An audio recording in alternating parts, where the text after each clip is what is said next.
Full House and a lot of reporting for you this morning. Attorneys for President Trump and Michael Cohen have verified a 2016 audio tape recorded by Trump's former legal fixer. And while the camps are disputing who said what exactly, they agree on the subject of the conversation. Then candidate Trump is heard discussing a possible payment to purchase the story rights of a former Playboy model, Karen McDougal, about an affair she says she had with Trump a decade earlier, in which the president denies. All this in the fall of 2016. Cohen lawyer Lanny Davis released that tape to CNN, and while NBC cannot confirm whether it's been edited or altered, here is what CNN played in its entirety, and a warning: it does include a brief profanity from then candidate Donald Trump.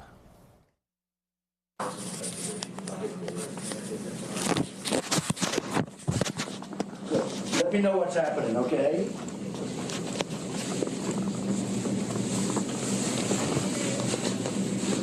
Oh.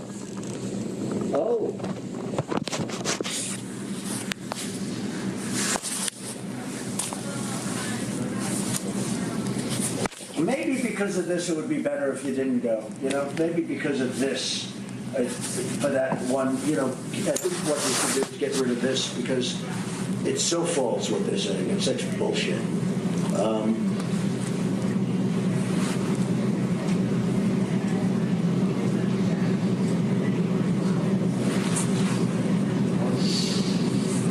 I think this goes away quickly. I think it's probably better do the Charleston thing, just this time.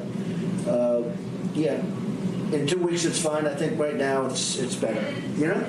Okay, honey. You take care of yourself. Thanks, Pam. Yep, I'm proud of you. So long. Bye. What's up, Mike? Great poll, by the way. Yeah. Seeing it. Great poll. Making progress. Big time. And you guys are good guys. Hello, Pastor Scott. I can't believe this. No, Pastor Scott. What's happening? Oh, no. Can we use him anymore? Oh, yeah. 100. No, you're talking about Mark Burns. We've told him Well, to. I don't mean that. Mark Burns. Can we use him anymore? No. Richard Lefrak, I'm sorry, Richard Lefrak just called. He just had me have a chance. He had an idea for you. Okay.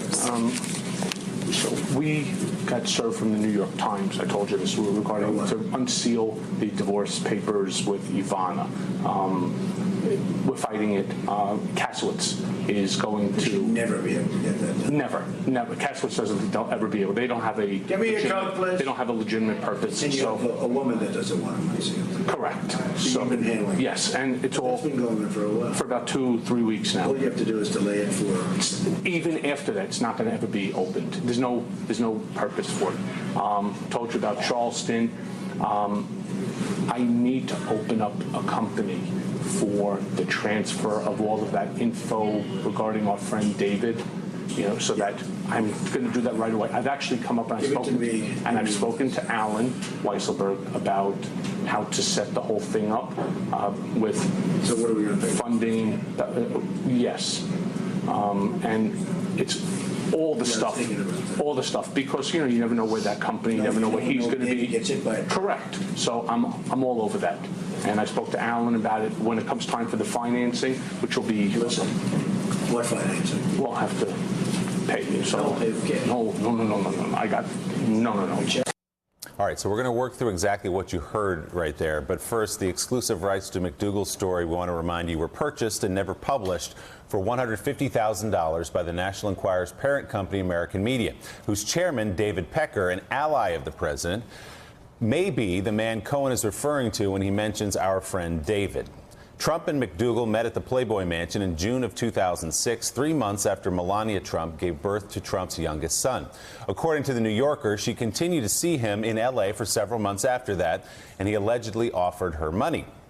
Her 2016 contract with American Media promised her regular columns on aging and wellness and to prominently feature her on 2 of the company's magazine covers. When the Wall Street Journal reported the payment 4 days before the election, Trump campaign's spokeswoman, Hope Hicks, said, quote, "We have no knowledge of any of this."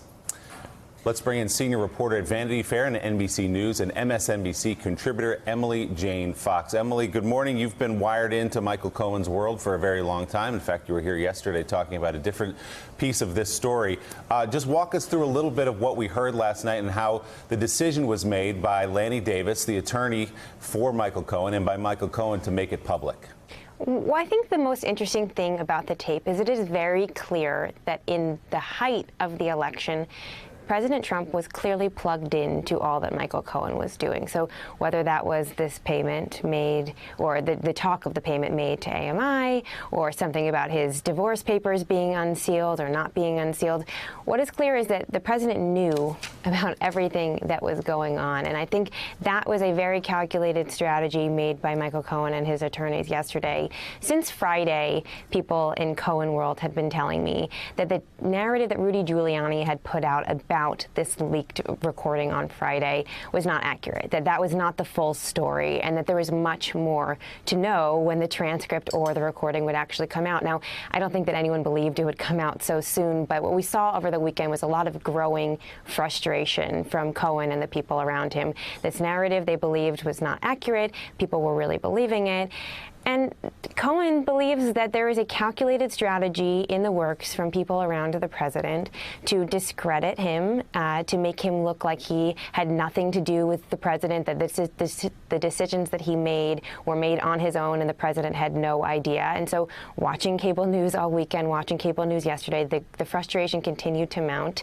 And the president had waived privilege for this recording. And so I think that there was sort of a, well, what are we waiting for? Why not get the narrative straight? Why not let the questions that we have listening to the recording be posed to the American public and let them decide what they think? So, Michael Schmidt, as you listen to that 2 minutes and 51 seconds that we just played there, the dispute seems to be between Rudy Giuliani and Michael Cohen's camp, Lanny Davis, of this question of how the payment was being discussed. What does the term cash mean? Did the president suggest they should pay cash, or was he saying don't pay cash? But at the end of the day, you have two men talking 2 months before the presidential election about a payment. We should stipulate a payment that was never made, a payment to a former Playboy model to keep her quiet. Yeah, the dispute is on this issue of the payment. And when we wrote on Friday about the existence of this recording, Rudy said, look, this shows that the president wanted it to be made in a check so it could be followed, so it could be above board, and he did not want it to be paid with cash. As you heard from the audio, it is not nearly that clear, but it is not nearly as clear as Cohen's lawyers make it out to be, where they say it's completely clear that the president wanted it to be paid in cash. We do not hear any of the audio right after the point that it's initially discussed. So both sides making contradictory claims about the tape not being the clearest. We only have a small snippet of what they were talking about. At the end of the day, that's only really an issue that's come up because of the claims Giuliani made on Friday as he tried to explain why the tape was not bad for the president.